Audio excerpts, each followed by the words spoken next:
ওই চাচা আবু তালেব যখন বয়স হয়ে গেল, মরবে, শেষ পয়েন্ট আমি কথা বলছি, যখন মরবে বড় বড় মানুষরা দেখতে গেছে, আবু জাহাল আবু লাহাবের মতন লোক দেখতে গেছে। কাকে? আবু তালেবকে, নবীর চাচাকে।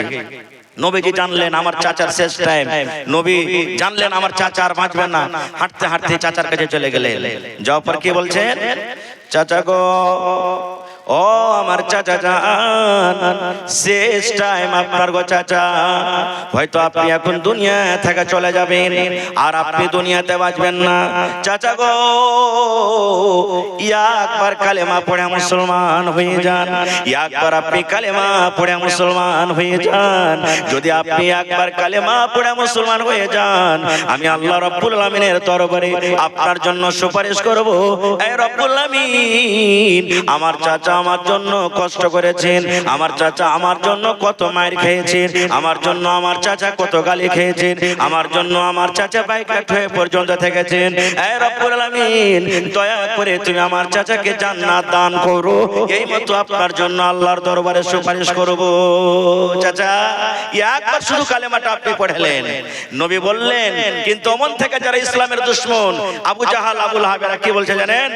এই আবু তালেব, খবরদার ভাতিজার কথা শুনে দিন পাল্টাবি না, খবরদার বাপ দাদার ধর্মকে তুই ছাড়বি না।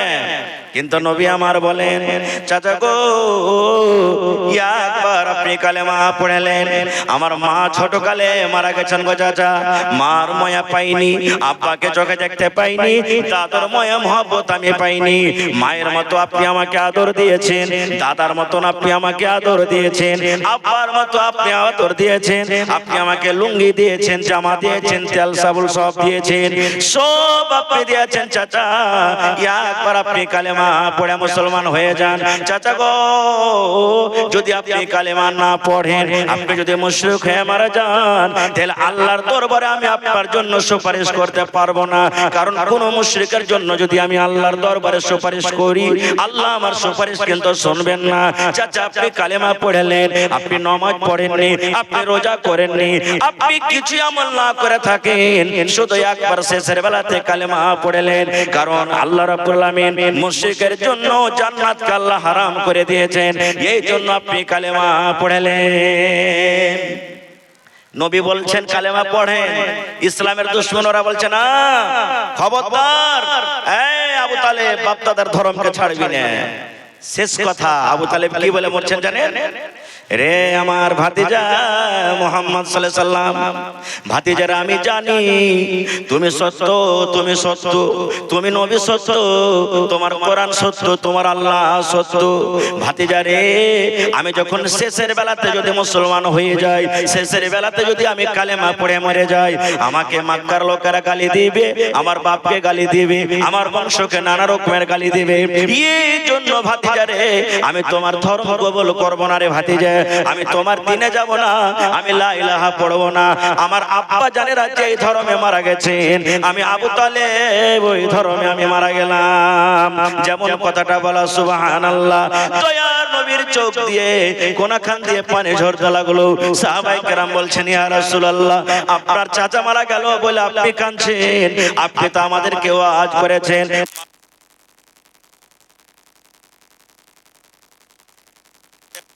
কারণটা কি? নবী আমার বললেন, সাহাবীরে, চাচা মারা গেছে এই জন্য আমি কান্দি রে সাহাবীরা, এই জন্য আমি কান্দি। আমার চাচা আমার জন্য কত কুরবানি হয়েছেন, আমার চাচা আমার জন্য কত কষ্ট করেছেন, আমার চাচা আমার জন্য কত যত্ন করেছেন, কিন্তু আমার চাচা কালেমা পড়লেন না, আমার চাচা মুশরিক হয়ে মারা গেলেন। এই জন্য আমার চাচা সারা জীবনের মতো জাহান্নামের আগুনে পড়বে। সুবহানাল্লাহ। কি বলছেন নবীজি?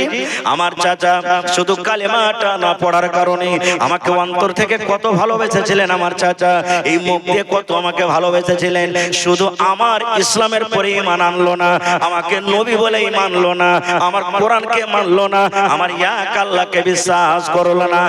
এই কারণে আমার চাচা জান সারা জীবনের মতন জাহান্নামের আগুনে পড়বে, সারা জীবনের মতন জাহান্নামের আগুনে পড়বে।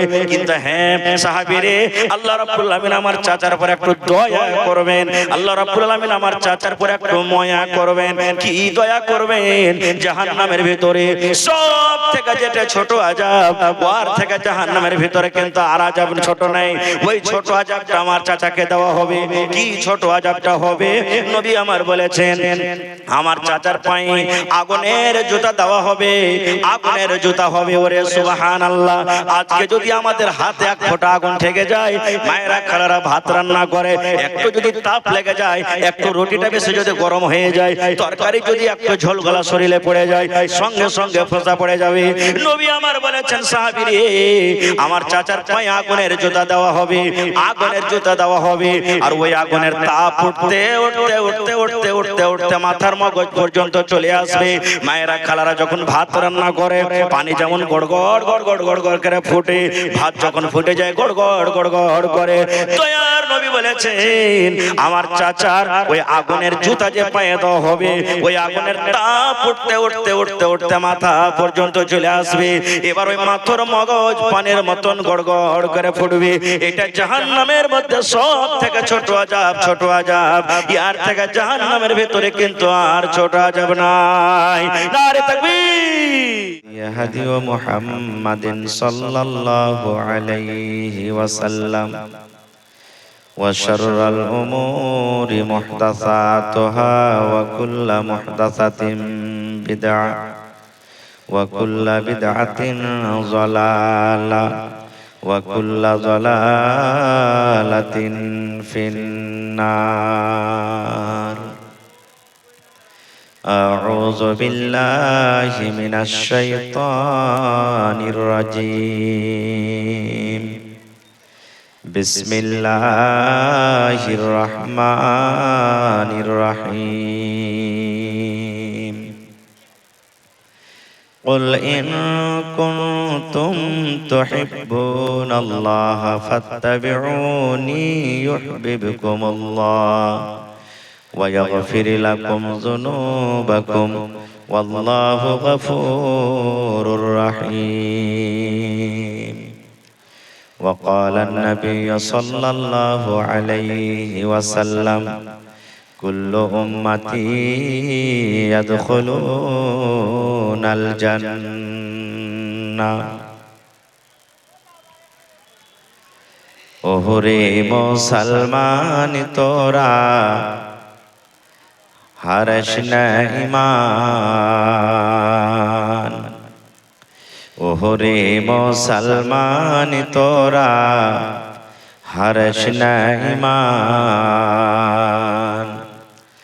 নমাজ পড়ো রোজা রাখো, নমাজ পড়ো রোজা রাখো, আর পড়ো কোরআন।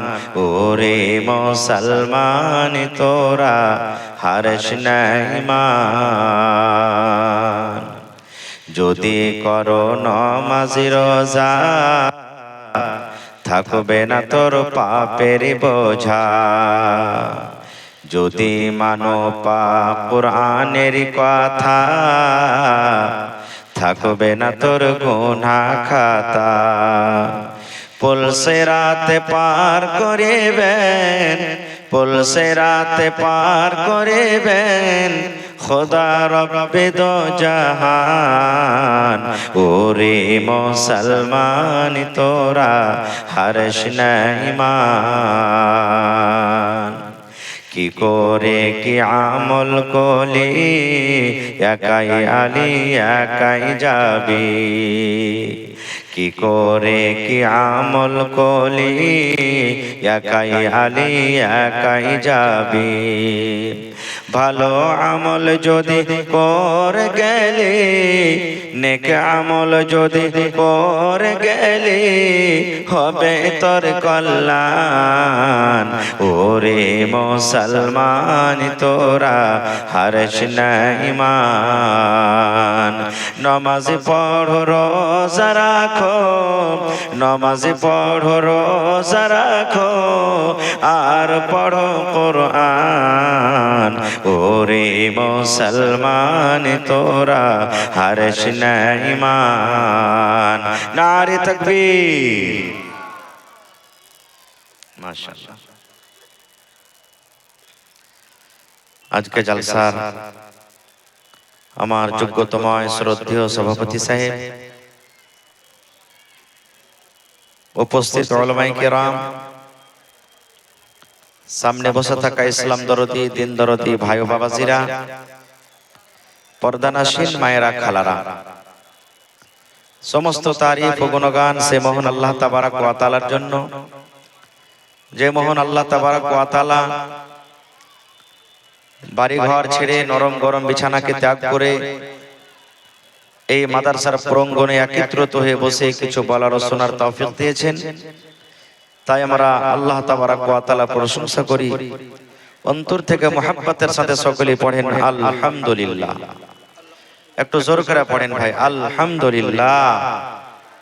তারপর আমাদের শেষ নবী হযরত মুহাম্মদুর রাসূলুল্লাহ পড়েন সাল্লাল্লাহু আলাইহি ওয়াসাল্লামের পর অগণন দারুদ শরীফ শান্তির ধারা বর্ষিত হোক, আমিন। আল্লাহুম্মা সাল্লি আলাইহি, আল্লাহুম্মা বারিক আলাইহি।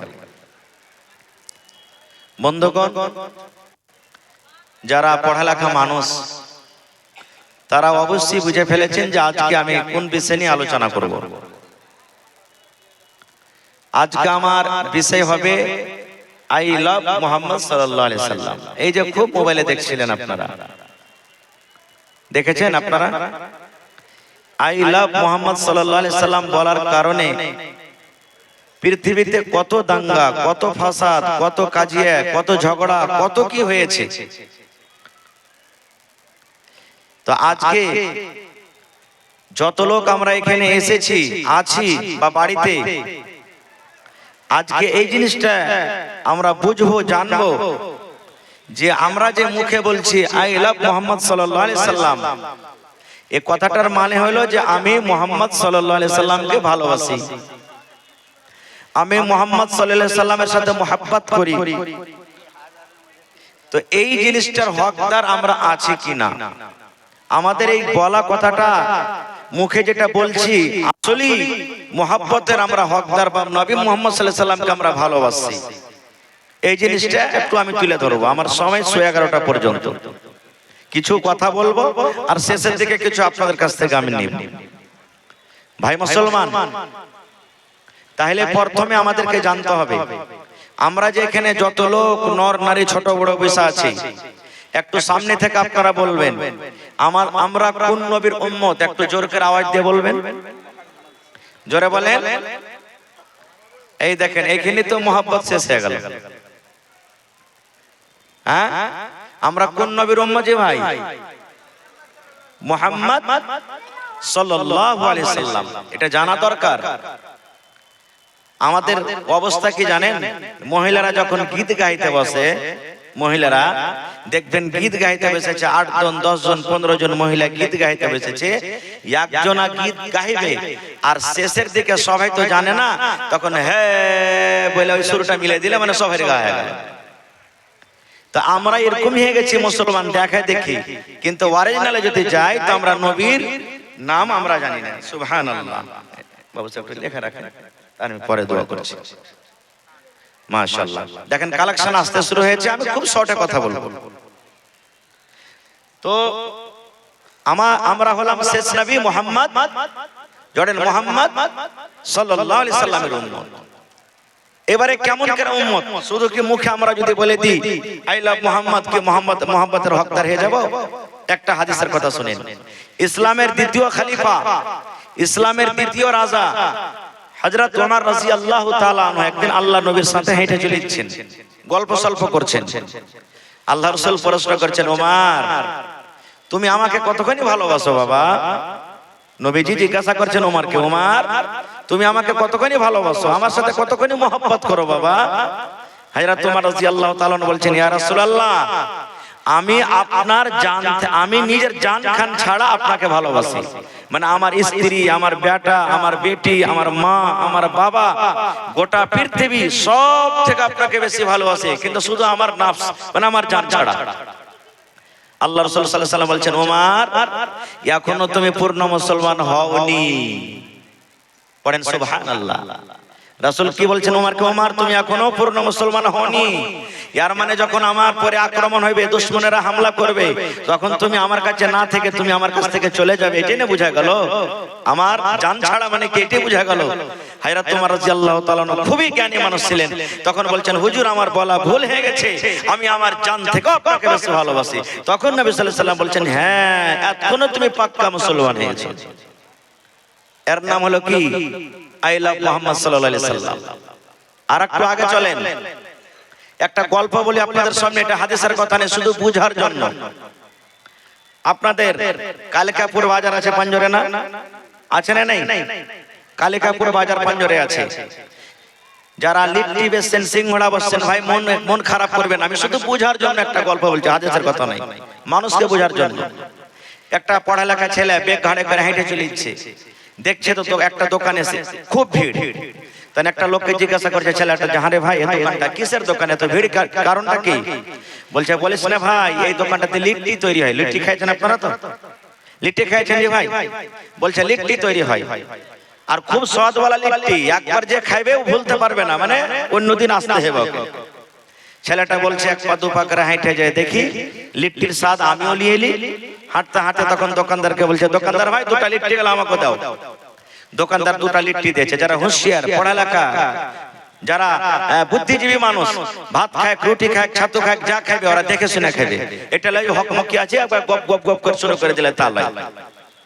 এবারে সেই ছেলেটা খাইতে বসেছে, দেখছে ওর লিট্টিতে একটা চুল লেগে আছে। কি লেগে আছে ভাই? জোরে বলেন, কি লেগে আছে? লিট্টিতে চুল লেগে আছে। ছেলেটা বলছে ভাই দোকানদার, তোমার লিট্টি খাবো না, অন্য লিট্টি দাও আমাকে। বলছে কেন রে ভাই? বলছে তোমার লিট্টিতে চুল লেগে আছে। থালা খানটাকে বদলে আবার দ্বিতীয় থালাতে ওকে দুটা লিট্টি দিয়েছে। খাইতে যদি দেখছে, খাইতে যাওয়ার টাইমে অতি আর খানটা চুল লেগে আছে ওটা। তখন বলছে ভাই রে, এই লিট্টিও খাওয়া হবে না, তুমি এই লিট্টিটাকে পাল্টিয়ে লাও। আবার তৃতীয় নম্বর থালাতে তাকে দিয়েছে, দেখছে খেতে যায় অতি খানটা চুল লেগে আছে।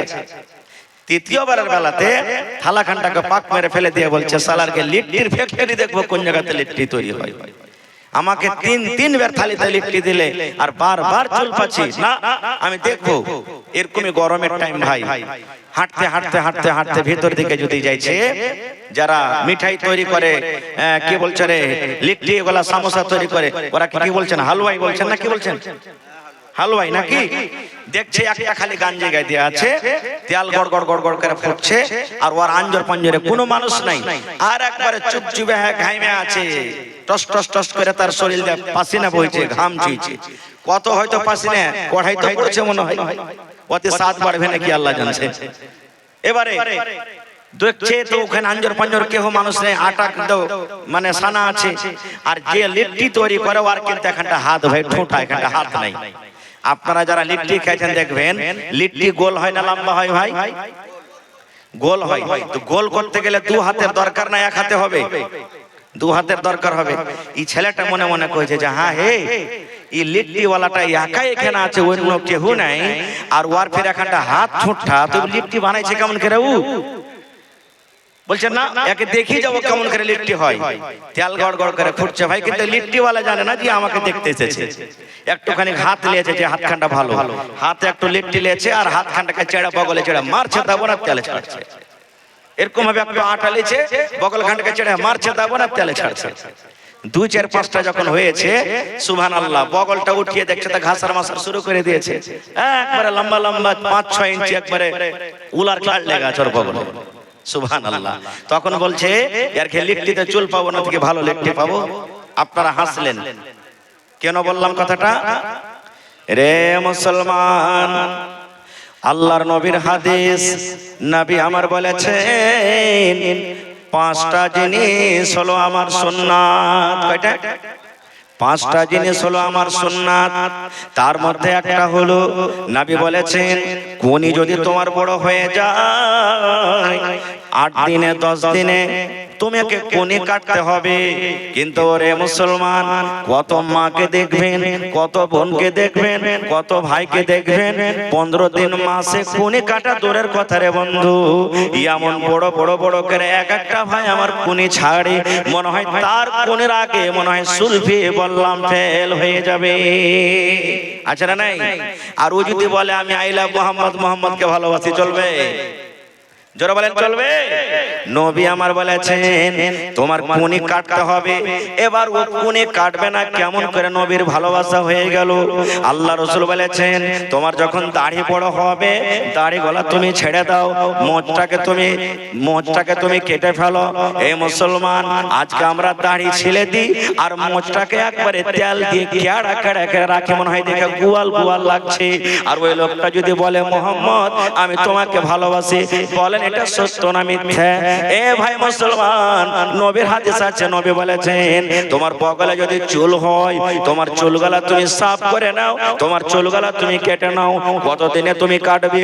10 দিন 15 দিন মাসে তুমি সাফ করে নাও। এবার আপনার আমার বগলে লম্বা লম্বা চুল লেগে আছে, 10 দিন 15 দিন দূরের কথা, 3 মাস 4 মাস কেটে যায়, তাও সাফ করি না। এবার আমি যদি মুখ দিয়ে বলি আই লাভ মোহাম্মদ, মোহাম্মদ তোমাকে আমি ভালোবাসি, বলেন এটা কথা বলা কি ঠিক হবে? আল্লাহর রাসূল বলেছেন উম্মত রে, যখন সারামগার গোড়াতে চুল হবে রে উম্মত, নর হোক কিংবা নারী হোক, বেটা ছেলে হোক কিংবা বেটি ছেলে হোক, সারামগার গোড়াতে লজ্জাস্থানের গোড়াতে যখন চুল হবে, তোমার ওই চুল গলারে উম্মত 40 দিন হওয়ার আগে আগে তোমাকে কেটে সাফ করতে হবে। 40 দিন হওয়ার আগে আগে তোমাকে সাফ করে নিতে হবে।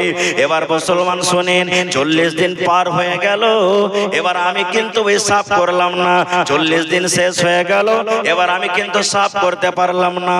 আর আমি যদি মুখে বলি আই লাভ মুহাম্মদ সাল্লাল্লাহু আলাইহি সাল্লাম, মুহাম্মদ সাল্লাল্লাহু আলাইহি সাল্লাম আপনাকে আমি ভালোবাসি, তাইলে এই কথাটা কি বলা চলবে? চলবে? যারা বলেন চলবে? চলবে না। তাহলে আমরা কেমন করে কোন মুখ দিয়ে আমরা বলছি আই লাভ মুহাম্মদ সাল্লাল্লাহু আলাইহি সাল্লাম? আরে আবু তালেব তো বলেছিল, আবু তালেব বলেনি যে ভাতিজা তোমাকে আমি মোহাব্বত করি, ভালোবাসি। কতখানি ভালোবেসেছিলেন জানেন? নবীর যখন মা দুনিয়া থেকে চলে গেলেন, আব্বা চলে গেলেন, আব্বাকে দেখতে পাইনি নবীজি, দাদু চলে গেলেন, সব সময়তে দেখাশোনা কে করেছেন? চাচা আবু তালেব। দুশমনের সাথে মোকাবিলা করেছেন। আমার মাওলানারা বসে আছেন, জিজ্ঞাসা করবেন আবু তালেব ভাতিজার কারণে 3 বছর পর্যন্ত বাইকে থেকেছেন, পানি পর্যন্ত পায়নি, এত কষ্ট করেছেন ভাতিজার জন্য। ওই চাচা আবু তালেব যখন বয়স হয়ে গেল, মরবে, শেষ পয়েন্ট আমি কথা বলছি, যখন মরবে, বড় বড় মানুষরা দেখতে গেছে, আবু জাহাল আবু লাহাবের মতন লোক দেখতে গেছে। কাকে? আবু তালেবকে, নবীর চাচাকে। নবীজি জানলেন আমার চাচার শেষ টাইম, নবী জানলেন আমার চাচা আর বাঁচবেন না, হাঁটতে হাঁটতে চাচার কাছে চলে গেলেন। যাওয়ার পর কি বলছেন? চাচা গো, ও আমার চাচা জান, শেষ টাইম আপনার গো চাচা, হয়তো আপনি এখন দুনিয়া থেকে চলে যাবেন আর আপনি দুনিয়াতে বাঁচবেন না। চাচা গো, একবার কালেমা পড়ে মুসলমান হয়ে যান, একবার আপনি কালেমা পড়ে মুসলমান হয়ে যান। যদি আপনি একবার কালেমা পড়ে মুসলমান হয়ে যান, আমি আল্লাহ রাব্বুল আলামিনের দরবারে আপনার জন্য সুপারিশ করব। এ রব্বুল আলামিন, আমার চাচা আমার জন্য কষ্ট করেছেন, আমার চাচা আমার জন্য কত মার খেয়েছেন, আমার জন্য আমার চাচা কত গালি খেয়েছেন, আমার জন্য আমার চাচা বাইকাট হয়ে পর্যন্ত থেকেছেন।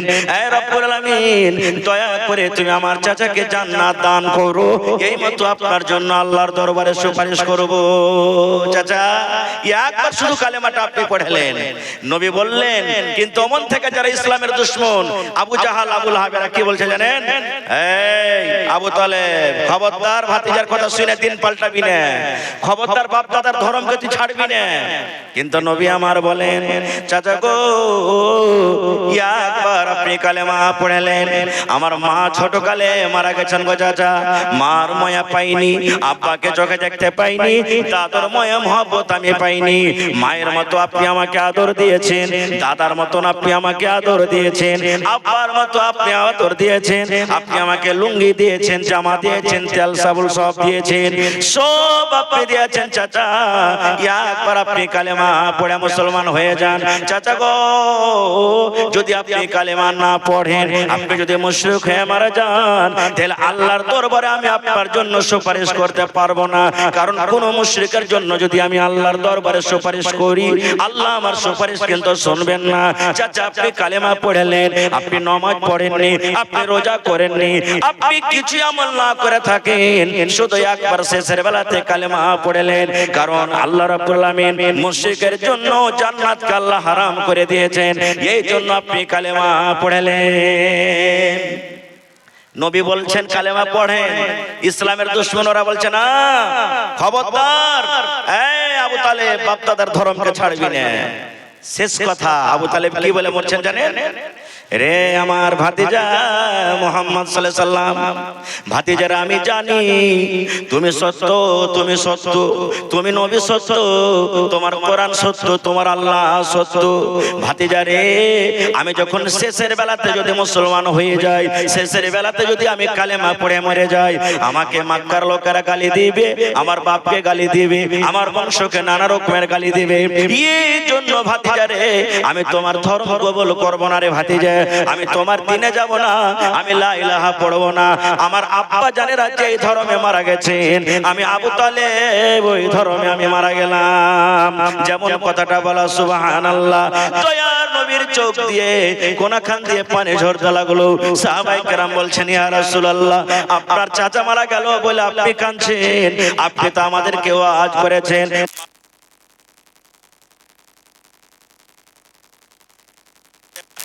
কারণটা কি? নবী আমার বললেন, সাহাবীরে, চাচা মারা গেছে জন্য আমি কান্দি রে সাহাবীরা, এই জন্য আমি কান্দি। আমার চাচা আমার জন্য কত কুরবানি হয়েছেন, আমার চাচা আমার জন্য কত কষ্ট করেছেন, আমার চাচা আমার জন্য কত যত্ন করেছেন, কিন্তু আমার চাচা কালেমা পড়লেন না, আমার চাচা মুশরিক হয়ে মারা গেলেন। এই জন্য আমার চাচা সারা জীবনের মতো জাহান্নামের আগুনে পড়বে।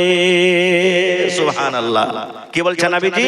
আমার চাচা শুধু কালেমাটা না পড়ার কারণে আমাকে অন্তর থেকে কত ভালোবেসেছিলেন। আমার চাচা এই মুখ দিয়ে কত আমাকে ভালোবেসেছিলেন, শুধু আমার ইসলামের পরে ঈমান আনলো না, আমাকে নবী বলেই মানলো না, আমার কোরআনকে মানলো না, আমার এক আল্লাহকে বিশ্বাস করলো না। এই কারণে আমার চাচা জান সারা জীবনের মতন জাহান্নামের আগুনে পড়বে, সারা জীবনের মতন জাহান্নামের আগুনে পড়বে। কিন্তু হ্যাঁ সাহাবীরে, আল্লাহ রাব্বুল আলামিন আমার চাচার পর একটু দয়া করবেন, আল্লাহ রাব্বুল আলামিন আমার চাচার পর একটু মায়া করবেন। কি দয়া করবেন? জাহান্নামের ভিতরে সব থেকে যেটা ছোট আযাব, ওয়ার থেকে জাহান্নামের ভিতরে কিন্তু আর আযাব ছোট নাই। ওই ছোট আযাবটা আমার চাচাকে দেওয়া হবে। কি ছোট আযাবটা হবে? নবী আমার বলেছেন, আমার চাচার পায়ে আগুনের জুতা দেওয়া হবে, আগুনের জুতা হবে। ওরে সুবহানাল্লাহ। আজকে যদি আমাদের হাতে এক ফোঁটা আগুন ঠেকে যায়, মায়েরা খালারা ভাত রান্না করে, একটু যদি তাপ লেগে যায়, একটু রুটিটা বেশি যদি গরম হয়ে যায়, তরকারি যদি একটু ঝোল গলা শরীরে পড়ে যায়, সঙ্গে সঙ্গে ফোঁসা পড়ে যাবে। নবী আমার বলেছেন, সাহাবীরে, আমার চাচার পায়ে আগুনের জুতা দেওয়া হবে, আগুনের জুতা দেওয়া হবে। আর ওই আগুনের তাপ উঠতে উঠতে উঠতে উঠতে উঠতে উঠতে মাথার মগজ পর্যন্ত চলে আসবে। মায়েরা খালারা যখন ভাত রান্না করে, পানি যেমন গড়গড় গড়গড় গড়গড় করে ফুটে, ভাত যখন ফুটে যায় গড়গড় গড়গড় করে। দয়ার নবী বলেছেন, আমার চাচার ওই আগুনের জুতা যে পায়ে দেওয়া হবে, ওই আগুনের তাপ উঠতে উঠতে উঠতে উঠতে মাথা পর্যন্ত চলে আসবে। এবার ওই মাথার মগজ পানির মতন গড়গড় করে ফুটবে। এটা জাহান্নামের মধ্যে সব থেকে ছোট আযাব, ছোট আযাব। ইয়ার থেকে জাহান্নামের ভিতরে কিন্তু আর ছোট আযাব নাই। নারে তাকবীর। এত কষ্ট করার পরও শুধু নবীকে মানলো না, ঈমান আনলো না। এত ভালোবেসেছিলেন নবীকে, কিন্তু জাহান্নামের আগুনে পড়বে। আর আমরা শুধু মুখ দিয়ে বলছি, আমলের দিকে আমাদের কিছু নাই। আর যদি বলি আই লাভ মুহাম্মদ সাল্লাল্লাহু আলাইহি সাল্লাম, তো এটা চলবে? চলবে না। আর একটু আগে চলেন। আরে মানুষ তো মানুষ। ইমাম সাহেব জুম্মার দিনে যেই জিনিসটার পরে তক্তার উপরে দাঁড় হয়ে খুতবা দিয়েছেন, আমরা কি বলি? জোরে বলেন, কি বলি? সহিহ বুখারী শরীফের হাদিস। আল্লাহ রাসূল খুতবা দিতেছেন, তারপরে প্রথমে শুরুতে একটা খাজুরের গোড়া, খাজুরের জড়, খাজুরের একটা কাঠের উপরে খুতবা দিচ্ছেন। কিছুদিন পর একটা মহিলা এসে বলছেন, হুজুর, আমার একটা ফার্নিচার ভালো মিস্ত্রি আছে, আপনি যদি বলেন আপনার জন্য একটা সুন্দর মিম্বার তৈরি করে দেব। 3 ধাপিয়ালা মিম্বার নবীকে এসে দিয়ে দিলেন। জমাতে ওই পুরাতন লকড়ি খাজুরের ওকে সাইডে হটিয়ে দিলেন আর ওই নতুন মিম্বরের উপরে চড়ে খুতবা দিলেন। আপনারা যেমন জালসা শুনছেন সাহাবায়ে কেরাম মসজিদ ভরা মানুষ। ওরে সুবহানাল্লাহ, নবী আমার যেমন খুতবা শুরু করেছেন বাচ্চা যেমন কান্দে, সাহাবায়ে কেরাম বলছেন মসজিদের মধ্যে বাচ্চার কান্নার মতন আওয়াজ শুরু হয়ে গেল। কে কাঁদছে মসজিদের ভিতরে রে? কান্নার আওয়াজ আমরা পাচ্ছি। দয়ার নবী বলছেন বাবারে, এই মসজিদের ভিতরে কে কাঁদছো রে বাবা? কে মসজিদের মধ্যে এরকম ভাবে কান্দো যেমন বাচ্চা শেষকে মেরে মেরে কান্দে? সাহাবায়ে কেরাম বলছেন হুজুর কোন বাচ্চা তো এখানে কান্দতে দেখতে পাই না, কে কান্দে?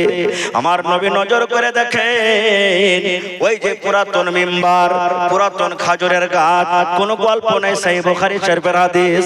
পুরাতন মিম্বার, পুরাতন গাছ, যেমন বাচ্চা কান্দে বাচ্চার মতন ফুইলে ফুইলে ফুইলে ফেফড়া ফেফড়া কাঁদছে।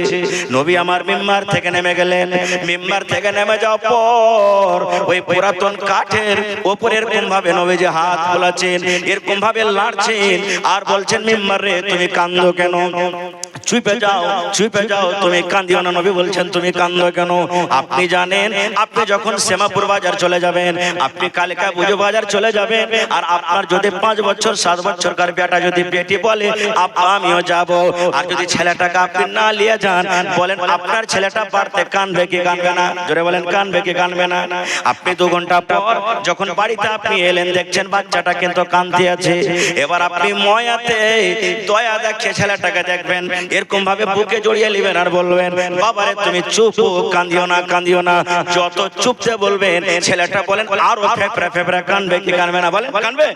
ওরে সুবহানাল্লাহ, দয়ার নবী যখন বললেন হে পুরাতন মেম্বার, পুরাতন লোক রে তুমি চুপ চুপ, কান্দিও না, যেমনই নবী বললেন আরো কিন্তু ওই লোকড়ি, আরো খাজুরের ওই লোকড়িটা সুন্দর ভাবে ফেফড়া ফেফড়া ফেফড়া কাঁদতে শুরু করে দিলেন। এবার নবী বলছেন এর পুরাতন গাছ, পুরাতন লোকরে তুমি কান্দো কেন? কান্দার কারণটা কি ভালো করে শুনবেন। এবার পুরাতন লোকের কিন্তু মুখ ফুটে গেল রে ভাই, এবার ওই মেম্বারের কিন্তু মুখ ফুটে গেল।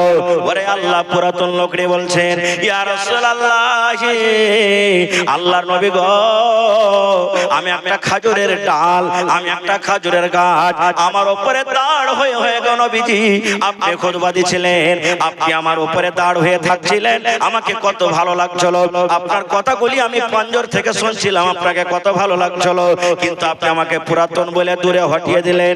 এবার আপনার কথাগুলো আমাকে দূর দূর থেকে শুনতে হবে, এই জন্য নবী গো আমি কান্দি।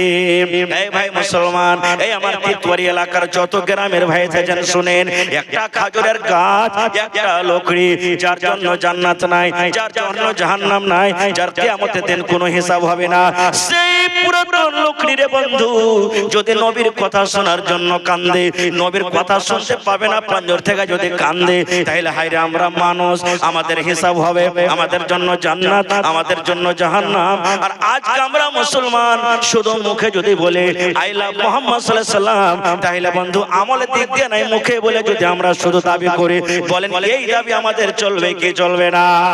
চলবে? চলবে না। টাইম খুব শেষ, আর একটা ঘটনা আপনাদের সামনে 5 মিনিট আমি শেষ করে দিচ্ছি। আহা, সাহাবায়ে কেরাম নিজের আমলটা কিভাবে করেছিলেন, কিভাবে নবীর সাথে মহব্বত ভালোবাসা করেছিলেন, সহি ঘটনা আপনাদের সামনে বলছি। আল্লাহ রাসূল সাল্লাল্লাহু আলাইহি ওয়াসাল্লাম একটা লড়াইতে গেলেন, যুদ্ধতে গেলেন।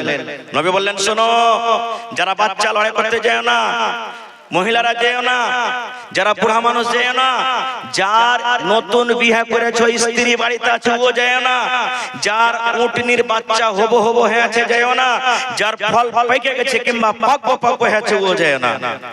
চলে গেলেন লড়াই করতে, যুদ্ধ শুরু হয়ে গেল, খুব ঘামাসান লড়াই চলছে, যুদ্ধ চলছে, লম্বা ঘটনা। আমি শর্টে বলছি শুধু যে সাহাবায়ে কেরাম নবীর সাথে কেমন মহব্বত ভালোবাসা করেছিলেন। নবীর ওই লড়াইতে, ওই যুদ্ধতে দাঁত পর্যন্ত ভেঙে গেছিলেন, কত নবীকে আঘাত হয়েছিল, ৭৭ জন বড় বড় মুসলমান শহীদ হয়েছেন, সুবহানাল্লাহ। এবার নবীজি একজনকে বলেন এক কাম করো, যারা মদিনাতে বাড়িতে বসে আছেন তারাকে বলগা যে মুসলমানেরা উহুদের লড়াইতে খুব বিপদে কষ্টতে আছে, তোমরা বাড়িতে যারা আছো তাড়াতাড়ি করে জিহাদের ময়দানে তোমরা চলে যাও। একজন এলান কারনেওয়ালা চলে গেলেন এলান করতে। ও আল্লাহর নবীর সাহাবীরা, ও বীর মুজাহিদ পাহলওয়ান কে বাড়িতে আছো? নবীর ডাক হয়েছে, নবী ময়দানে বিপদে, তাড়াতাড়ি করে চলো। সব সাহাবীর কথা বলবো না, একটা মাত্র সাহাবীর কথা। সেই সাহাবীর নাম কি জানেন? হযরত হানজালা রাদিয়াল্লাহু তাআলা আনহু। নতুন বিয়ে করে প্রথম বছর রায়, প্রথম ঘর।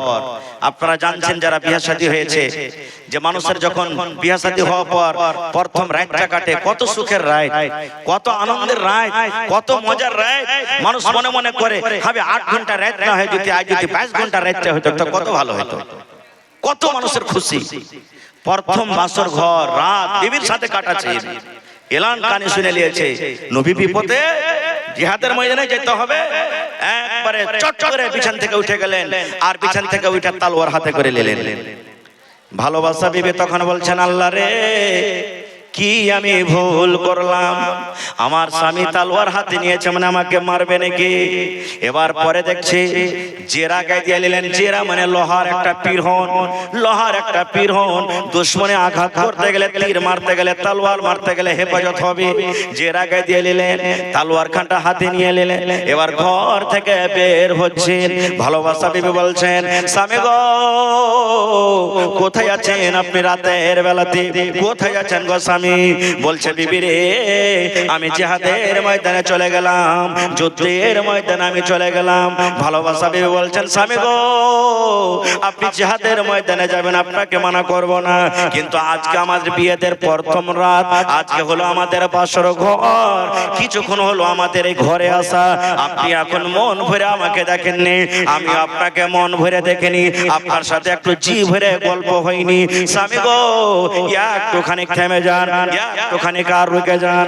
এবার হানজালা বলছেন, বিবি রে, আল্লাহ যদি বাঁচিয়ে রাখে রে বিবি, আমি যদি লড়াই করে যুদ্ধ করে বাড়িতে আসতে পারি, আসার পর তোর সাথে আমি গল্প করব, আমি আর বাড়িতে থাকবো না। আমার নবীর ডাক হয়েছে, এলান হয়েছে, আমি চললাম জিহাদের ময়দানে আমি চললাম। এই আমার ভাইয়েরা, মায়েরা, খালারা শোনেন। এবারে ভালোবাসা বিবি কি বলছেন জানেন? স্বামী গো আপনি লড়াইয়ের ময়দানে চলে যান, আপনাকে আর মানা করব না, কিন্তু আপনি যে আমার সাথে রাতটা কাটালেন, আপনি যে আমার সাথে থাকলেন, আমার সাথে সহবাস করলেন, আপনার শরীরটা নাপাক হয়ে গেছে, আপনার উপরে ফরজ গোসল হয়ে গেছে, আপনি দয়া করে ময়দানে যাওয়ার আগে আপনি ফরজ গোসলটা আপনি করলেন। এইবারে হানজালা রাদিয়াল্লাহু তাআলা আনহু বলছেন, বিবি রে, না রে বিবি, না না, আমি এখন যদি গোসল করতে যাই হয়তো 10 মিনিট সময় লাগবে, 15 মিনিট সময় লাগবে, আধ ঘন্টা হয়তো সময় লেগে যাবে। আর ইয়ার মধ্যখানে যদি আমার নবীকে কোনো আরো বেঈমান মুশরিকরা আঘাত করে দেয়, আর আল্লাহ রাব্বুল আলামিন কিয়ামতের দিন যদি আমাকে জিজ্ঞাসা করেন, এ হানজালা, নতুন বিবিকে নিয়ে, বউকে নিয়ে তুমি বাড়িতে আনন্দিত ছিলে, আর আমার নবীকে মক্কার লোকেরা কত কষ্ট দিয়েছিল, এই হিসাব আমি আল্লাহকে দিতে পারবো না। বিবি রে, আমি চললাম জিহাদের ময়দানে আমি চলে গেলাম। আল্লাহ রাব্বুল আলামিন যদি আমাকে হায়াত দেন, আমি যদি বেঁচে থাকি, লড়াই করে যদি বাড়িতে ঘুরতে পারি, তারপর আমি এসে গোসল করব। বিবি রে, তুমি আমাকে মাফ করে দাও, আমি তোমাকে মাফ করে দিলাম। বিবি রে, স্বামী হিসাবে আমি তোমাকে বলছি, তোমাকে বউ বাড়িতে আমি এনেছি, বউ করে এনেছি। যদি আমার কথার দ্বারাতে, আমার জবানের দ্বারাতে যদি কোন রকমের তোমাকে কষ্ট হয়ে থাকে, তকলিফ হয়ে থাকে, তুমি আল্লাহর রাস্তায় তুমি আমাকে মাফ করে দাও। নারে তাকবীর। চলে গেলেন লড়াই করতে।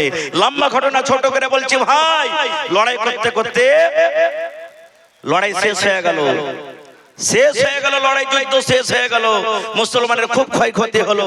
শেষের বেলাতে একজন মহিলা খবর পাঠিয়ে দিলেন লড়াইয়ের ময়দানে, শুনেছে ও যে আমার স্বামী মারা গেছেন, মানে কে? হযরত হানজালা রাদিয়াল্লাহু তাআলা আনহু, উনি শহীদ হয়ে গেছে। এবার সেই মহিলা নবীকে কি বলছেন জানেন? আল্লাহ রাসূল গো, যত আপনার সাহাবীরা মারা গেছেন নবী গো, তাকে বিনা গোসলে আপনি মাটি দিয়ে দেন। আল্লাহর রাহে যারা নিজের গলাটাকে কুরবানি করে দেয়, ওরাকে গোসল করাইতে হবে না, ওরকে জানাজা নাই, যেই কাপড় পিন্ধা আছে সেই কাপড়ে সেই জায়গাতে তারা দফন হবে। কিন্তু হানজালার বিবি বলছেন, ইয়া রাসূলুল্লাহ, আপনি সব সাহাবীকে আপনি বিনা জানাজাতে, বিনা গোসলে মাটি দিয়ে দেন, কিন্তু আমার স্বামী হানজালাকে দয়া করে গোসল দিয়ে দেন। নবী বললেন, ব্যাপারটা কি? সব খুলে বলে দিলেন আজকে আমাদের প্রথম বছর ঘর প্রথম রাত চলছিল আপনার ডাকে লাভবাইক বলে হাজির হয়ে গেছেন ফরজ গোসল পর্যন্ত করেনি গোসলের তার দরকার ছিল এবার নবী সাহাবায়ে কেরামকে বললেন খুজরে হানজালার লাশ কই খুজরে হানজালার লাশ কই কেউ উত্তর দিকে চলে গেলেন কেউ দক্ষিণ দিকে চলে গেলেন কেউ পূর্ব দিকে চলে গেলেন কেউ পশ্চিম দিকে চলে গেলেন ছিন্ন ভিন্ন করে খোঁজাখুঁজি করলেন কিন্তু ময়দানে হানজালার লাশ কিন্তু পাওয়া যায় না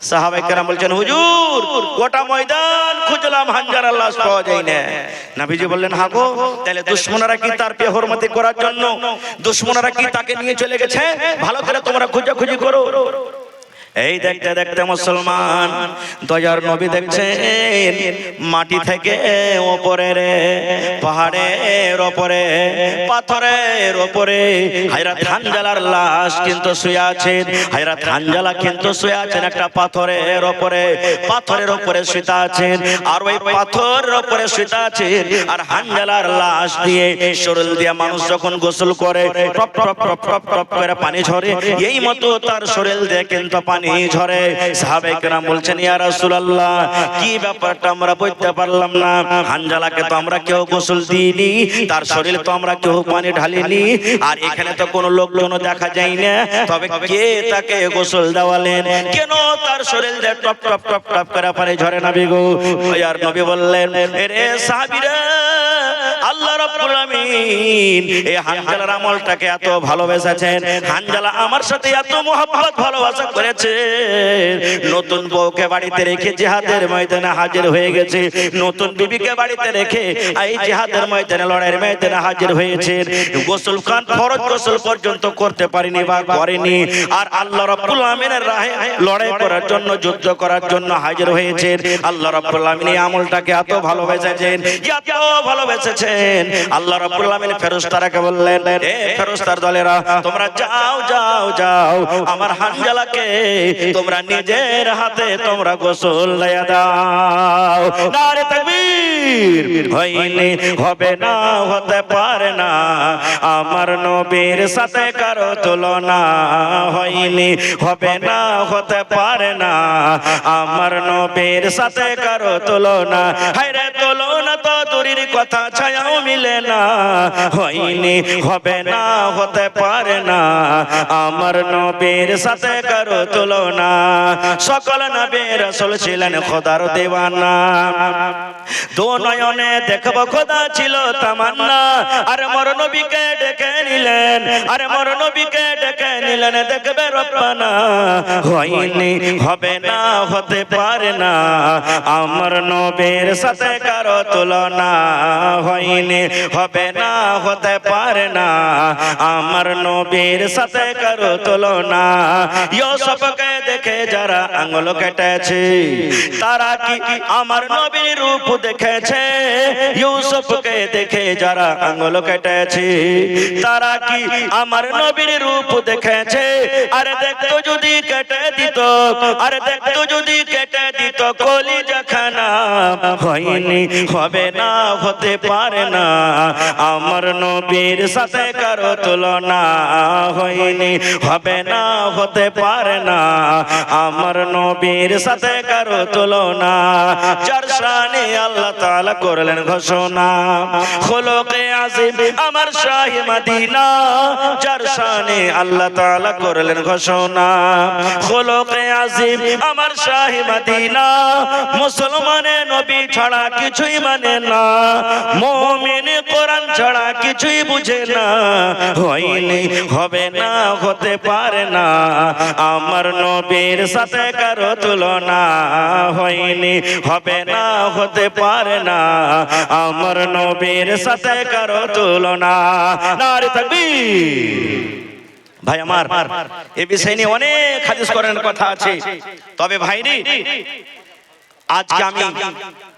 আপনাদেরকে একটু পরীক্ষা করব কি পরীক্ষা আজকে আপনাকে প্রমাণ করতে হবে যে আমি সত্য নবী মুহাম্মদ সাল্লাল্লাহু আলাইহি সাল্লামকে ভালোবাসি নবীর সাথে মহব্বত করি তাহলে এই মাদ্রাসা হলো নবীর মাদ্রাসা কার মাদ্রাসা জোরে বলেন কার মাদ্রাসা নবীর মাদ্রাসা হলো এটা যেখানে আল্লাহ এবং আল্লাহর রাসূলের আইন আল্লাহ এবং আল্লাহর রাসূলের বিধান মানুষকে শেখানো হয় এটা হলো একটা ফ্যাক্টরি, সুবহানাল্লাহ। এটা হলো একটা পাওয়ার হাউস। এই পাওয়ার হাউস থেকে বাড়িতে বাড়িতে ঘরে ঘরে, সুবহানাল্লাহ, যেমন লাইট জ্বলে ঘর আলো হয়, ওরকম আপনার বাড়ি আলো হবে, দুনিয়া আলো হবে, আখিরাত আলো হবে। ভাই আমার, দেখে কোন আল্লাহর বান্দা আছেন নবীর মোহাব্বত ভালোবাসা দেখিয়ে 50,000 টাকা একটা লোক দান করতে পারবেন? 50,000 টাকা দেনেওয়ালা কেউ আছেন? একটা লোক দেখে কোন আল্লাহর বান্দা এবং আল্লাহর বান্দা এরকম আছেন 1 কাঠা 1 ডিসমিল জমি দিতে পারবেন মাদ্রাসাকে? মাদ্রাসার আশেপাশে যদি থাকেন দিয়ে দিবেন, আর যদি না থাকে মাঠে ময়দানে কোন জায়গাতে আছে বিক্রি করে যা টাকা হবে মসজিদ মাদ্রাসাতে আপনি লাগিয়ে দিবেন। এবং দেখি 10টা লোককে আমি দেখবো 10,000 10,000 10,000 করে